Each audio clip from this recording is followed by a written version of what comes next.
दर्शकों नमस्कार, आपका हार्दिक स्वागत है शिव शक्ति मात्र छाया परिवार में। दर्शकों, अगर आप चैनल पर पहली बार आए हो तो चैनल को सब्सक्राइब करना, वीडियो को लाइक करना बिल्कुल ना भूलें। और आज का जो टॉपिक है, जो विषय है, वो ये है शिव शक्ति मात्र छाया परिवार की तरफ से कि अगर आपकी कुंडली के अंदर जो नवमेष होते हैं, यानी हमारे जो भाग्य के स्वामी हैं, कहते हैं कि जीवन के अंदर बिना किसी व्यक्ति के भाग्य के अनुसार भाग्य से ज्यादा उसको नहीं मिल सकता। तो भाग्य के स्वामी यानी कि भाग्य भाव कौन सा बोला जाता है भाई?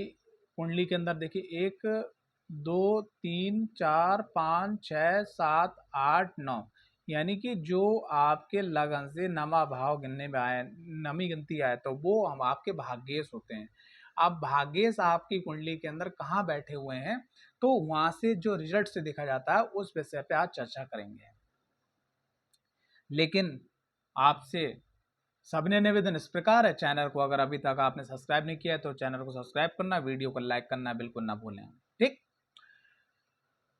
नवमेष अगर लगन भाव में बैठे हुए हों तो ये अपने आप में ही एक बहुत बड़ा राजयोग होता है। किस प्रकार का, जो भी अगर आप काम करते हैं तो उस काम का फल आपको बहुत अच्छी तरीके से प्राप्त आपको होता है।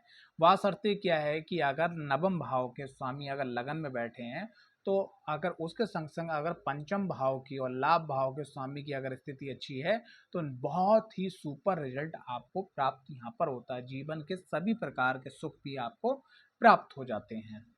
बात करते हैं कि अगर नवमेष अगर द्वितीय भाव में पहुंच जाए तो यहाँ पर क्या है, ये कि धन की वृद्धि कर देते हैं और धन की स्थिति सही रहती है, आपके भाग्य में वृद्धि होती है, आपके परिवार कुटुंब के जो लोग होते हैं वो हमेशा आपको सहयोग प्रदान करते हैं।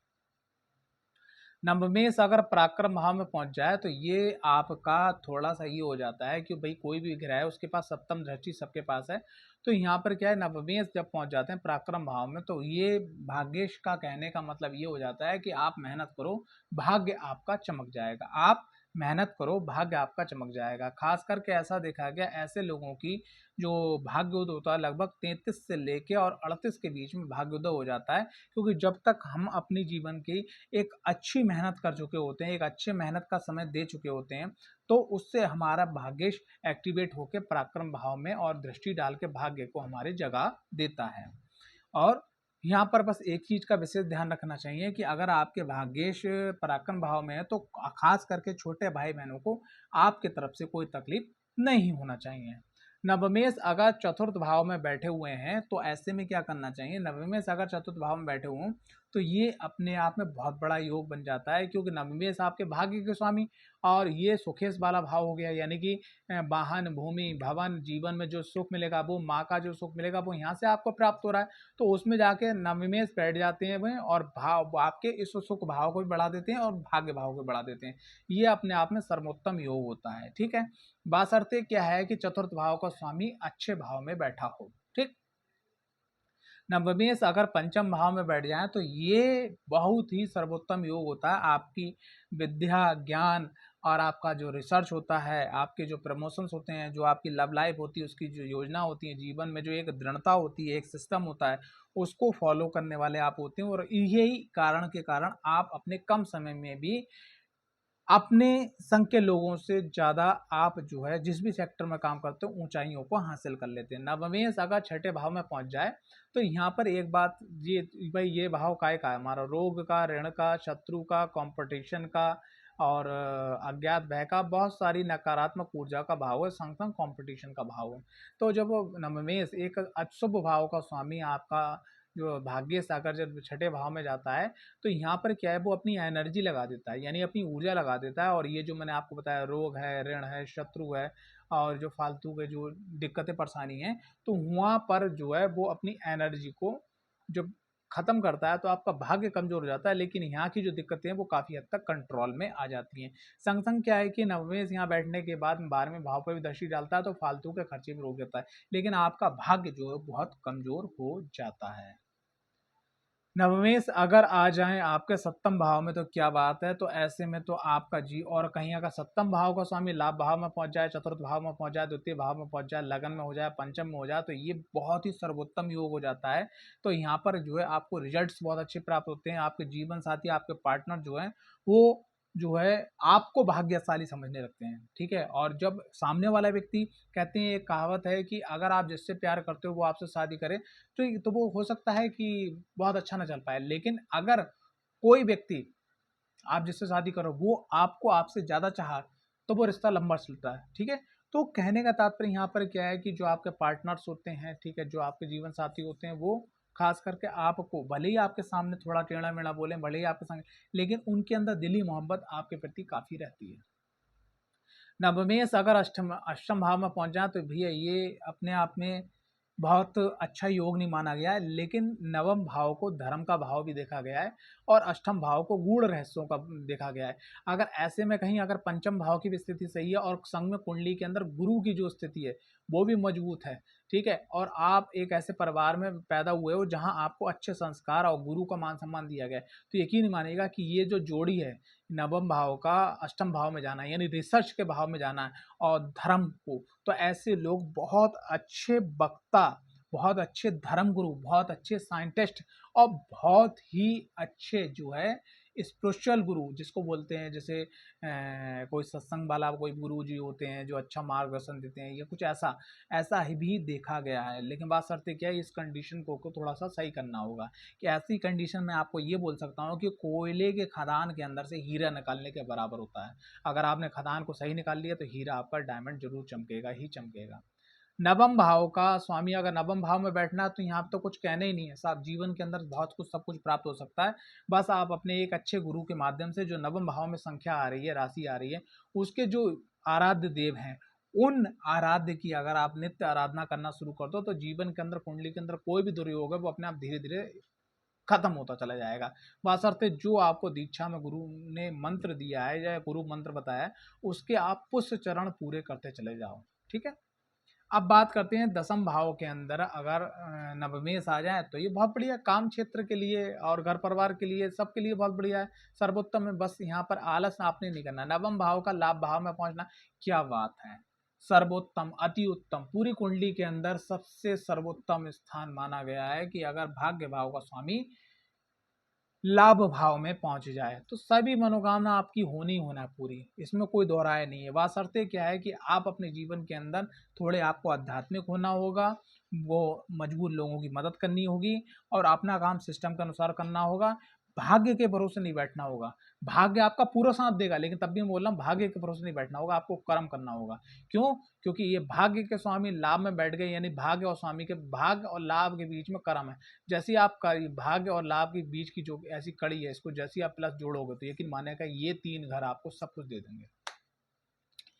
नवम भाव का स्वामी अगर 12वें भाव में पहुंच जाए तो ऐसे में व्यक्ति को थोड़ा सा अपने जीवन में अध्यात्म को समय देना चाहिए। अगर अध्यात्म को समय नहीं दोगे तो 12वां घर एक्टिवेट हो जाएगा, तो 12वें घर के जो कलेश हैं, फालतू के जो खर्चे हैं, फालतू की जो बीमारियां हैं, अस्पताल में भर्ती होना है, ये सब चीजें पैदा हो जाएंगी। तो यहाँ पर आके नवमेश अपनी, जैसे छठे घर में ऊर्जा खत्म कर देते हैं, वैसे यहाँ पर भी अपनी ऊर्जा काफी हद तक खत्म कर देते हैं, यहाँ के नकारात्मक प्रभाव को खत्म करने के लिए। तो ये नवमेश कुंडली के अंदर 12 भाव में वो क्या क्या रिजल्ट देते हैं मैंने आपको बता दिया। आप बात करते हैं छोटे छोटे उपायों की, जिससे आपके नवमेश लगन में बैठे हैं क्या करना चाहिए। ऐसे व्यक्ति को मेडिटेशन करना चाहिए डेली कम से कम 5 से 10 मिनट। नवमेश द्वितीय भाव में बैठे हैं तो ऐसे में क्या करना चाहिए, होली, दीपावली, आषाढ़ी या जो भी बेसिस प्रोग्राम होते हैं तो उसमें आपके जो घर के बुजुर्ग हैं उन बुजुर्गों के लिए कुछ स्पेशल करना चाहिए, कुछ उपहार देना चाहिए और आशीर्वाद लेना चाहिए। मात्र साल में अगर आप 2-4 बार भी कर लो ना, भाग्य आपका कोई नहीं रोक सकता। नवमेश अगर पराक्रम भाव में क्या करना चाहिए आपको, ओम सुब्रमण्यम कार्तिकेय स्वामी नमः, जय श्री गणेश 5 बार बोला। भगवान कार्तिक स्वामी का ध्यान करते हुए, मधुमस्त होते हुए, भगवान शिव परिवार के कार्तिक जी का ध्यान करते हुए कि वो आपको आशीर्वाद प्रदान कर रहे हैं। और बड़ा ही प्यारा मंत्र है, ओम सुब्रमण्यम कार्तिकेय स्वामी नमः। नित्य आपको 540 बार चैट करना है। अगर ये करते हैं देखिए आप, जलवा हुआ जलवा। नवम भाव के स्वामी चतुर्थ भाव में पहुंच जाए, क्या करना चाहिए? बहुत ही सर्वोत्तम है, अति उत्तम है, बहुत प्यारा उपाय है। क्या करना चाहिए? आपने एक काम करना चाहिए। सासू माँ अगर आपकी हैं, मौसी हैं, ताई हैं, नानी हैं, ठीक है, पड़ोस की आंटी हैं, जो महिलाएं हैं, जो आपकी माँ की हम उम्र है या माँ से उम्र की बड़ी हैं, उनको स्पेशल ट्रिप देना चाहिए साल में एक बार, पूरा अपना खर्चा करके देखिएगा। इसमें कुछ आपके अगेंस्ट भी हो सकती हैं, जो आपसे बुरा मानती हैं, आपसे लड़ती हैं, झगड़ती हैं या आपकी बुराई करती हैं, तब भी लेके जाइएगा। 12 ज्योतिर्लिंग है, कितने हैं ना, 12, एक के दर्शन करवा दो ना। देखो फिर आप वाहन, भूमि, भवन जो आप चाहोगे वो होता चला जाएगा, बशर्ते आपको कर्म करना होगा। नवम भाव के स्वामी अगर पंचम भाव में पहुंच जाए तो क्या करना चाहिए? अति उत्तम सर्वोत्तम उपाय है, भगवान नारायण के मंदिर में जाना चाहिए। और नारायण मंदिर के अगर कोई अच्छे पुजारी हैं तो उनको पूछना चाहिए कि भाई मंदिर के अंदर मैं क्या काम करवा सकता हूँ, किस चीज़ की आवश्यकता है, और उनसे आप अपना बजट भी बोल दीजिएगा। 3 महीने में कम से कम, जैसे मंदिर के पीतल के बर्तन है, मंदिर में कोई नव निर्माण करवाना है, नारायण जी से संबंधित उनकी कोई ज्वेलरी देना है, वस्त्र देना है, ठीक है, या नारायण मंदिर के अंदर कुछ दाल चावल या कुछ भी भंडारा हो रहा है उसमें आपको देना है। अगर सिर्फ आप ये करते रहें, देखिए पंचम भाव का फिर जलवा देखिए, आप भगवान श्री नारायण की कृपा देखिए, क्योंकि हरिहर नारायण की अगर कृपा हो जाती है तो फिर भोलेनाथ की भी कृपा हो जाती है, माँ भगवती की कृपा हो जाती है, भोलेनाथ की कृपा हो जाती है तो माँ भगवती और नारायण की भी कृपा हो जाती है। हर एक चैन दूसरे से जुड़ी हुई है। नवम भाव के स्वामी अगर मान लिया छठे भाव में पहुंच जाए, क्या करना चाहिए? साल में आपने एक काम जरूर करना है, काल भैरव के जन्मदिन पे, भैरव जी के जन्मदिन पे जितना हो सके ज्यादा से ज्यादा आप भैरव जी के मंदिर में भोग लगवा के भंडारा करवाइएगा। और हर महीने अगर आप व्यापारी हैं, दुकानदार हो, तो हर दिन आप भैरव जी के भंडारे के नाम से आप पैसा निकालना शुरू कीजिए। देखिए ना फिर आप जलवा लाइफ का। लेकिन पैसा निकालते समय मन ऐसा ऐसा नहीं होना चाहिए, ध्यान रखिए। नवम भाव के स्वामी सप्तम भाव में पहुंच जाए, क्या बात है, पार्टनर है आपके, जीवन साथी नहीं है, अगर जीवन साथी है तो संग में जाइएगा। और महीने 1.5 महीने में कोई अच्छे से रेस्टोरेंट में जो सात्विक हो, नॉनवेज ना हो, उसको वहां ले जाके अच्छा सा भोजन करवाइएगा, ठीक है, जो उसकी आत्मा तृप्त हो जाए। सिर्फ इतना आप करते रहिएगा, देखिए सप्तम भाव के रिजल्ट और नवम भाव के रिजल्ट आपको जबरदस्त प्राप्त होंगे। नवम भाव के स्वामी अगर अष्टम भाव में बैठे हैं तो क्या करना चाहिए? बहुत ही सर्वोत्तम अति उत्तम उपाय है। यहाँ पर भी आपको मेडिटेशन करना चाहिए, मेडिटेशन करना चाहिए, ध्यान करना चाहिए, कम से कम 24 मिनट तो आपको करना ही करना चाहिए।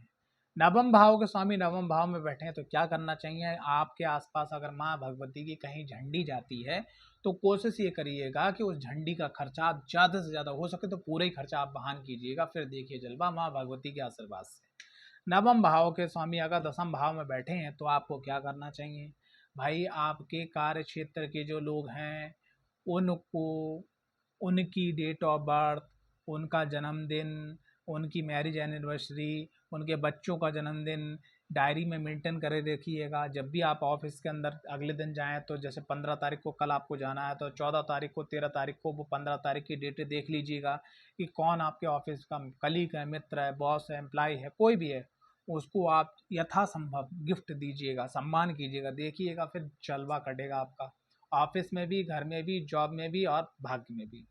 बात करें नवमी अगर लाभ भाव में पहुंच जाए तो क्या करना चाहिए? ऐसे व्यक्ति को जीवन के अंदर एक काम विशेष करते रहना चाहिए। प्रत्येक बुधवार या शुक्रवार को सत्व अनाज यानी 7 प्रकार के अनाज मिक्सी में पीजिए, चक्की पे पिसवाइएगा, उसको इकट्ठा करके उसके छोटे छोटे मतलब 100-150 ग्राम आटा गीला करके उसको 7 प्रकार के अनाज आपको मिल जाएंगे पूजा पाठ वाली सामग्री वाले दुकान से, या 7 प्रकार के अनाज, उसकी गोली बना लीजिएगा। और वो गोली बनाने के बाद 108 गोली शुक्रवार को या बुधवार को जाके, या जो आपके पास जो पोखरा हो, तालाब हो, या कोई ऐसी जगह हो जहाँ पर आप गोली मछली को डाल सकें वो डाल दिएगा। या किसी के यहाँ एक्वेरियम हो, अपने घर का नहीं, एक्वेरियम जो छोटी छोटी मछली होती है तो उससे पूछ लीजिएगा मछली के लिए क्या फीड होता है, क्या खिलाया जाता है, तो वो चीज़ें जो है आपको मार्केट में आसानी से अवेलेबल हो जाएंगी, वो आपको लाकर उनको पैकेट दे देने, यकीन मानिए आपका भाग्योदय हो जाएगा। नवम भाव के स्वामी द्वादश भाव में बैठे हैं, क्या करना चाहिए? ऐसे में व्यक्ति को अपने घर से दक्षिण और पूरब यानी साउथ और ईस्ट के कॉर्नर की दिशा में अगर कोई देवी मंदिर है, कोई बहुत बड़ा सिद्धपीठ है, तो साल में कम से कम 4 बार जाकर दर्शन करना चाहिए। इतने मात्र उपाय करने से ये जो है भाग्य आपका संपूर्ण तरीके से साथ देगा। आशा करता हूं ये वीडियो आपको पसंद आई होगी। अगर वीडियो पसंद आई है तो वीडियो को लाइक, चैनल को सब्सक्राइब करना बिल्कुल ना भूलें। जय माता दी, हर हर महादेव।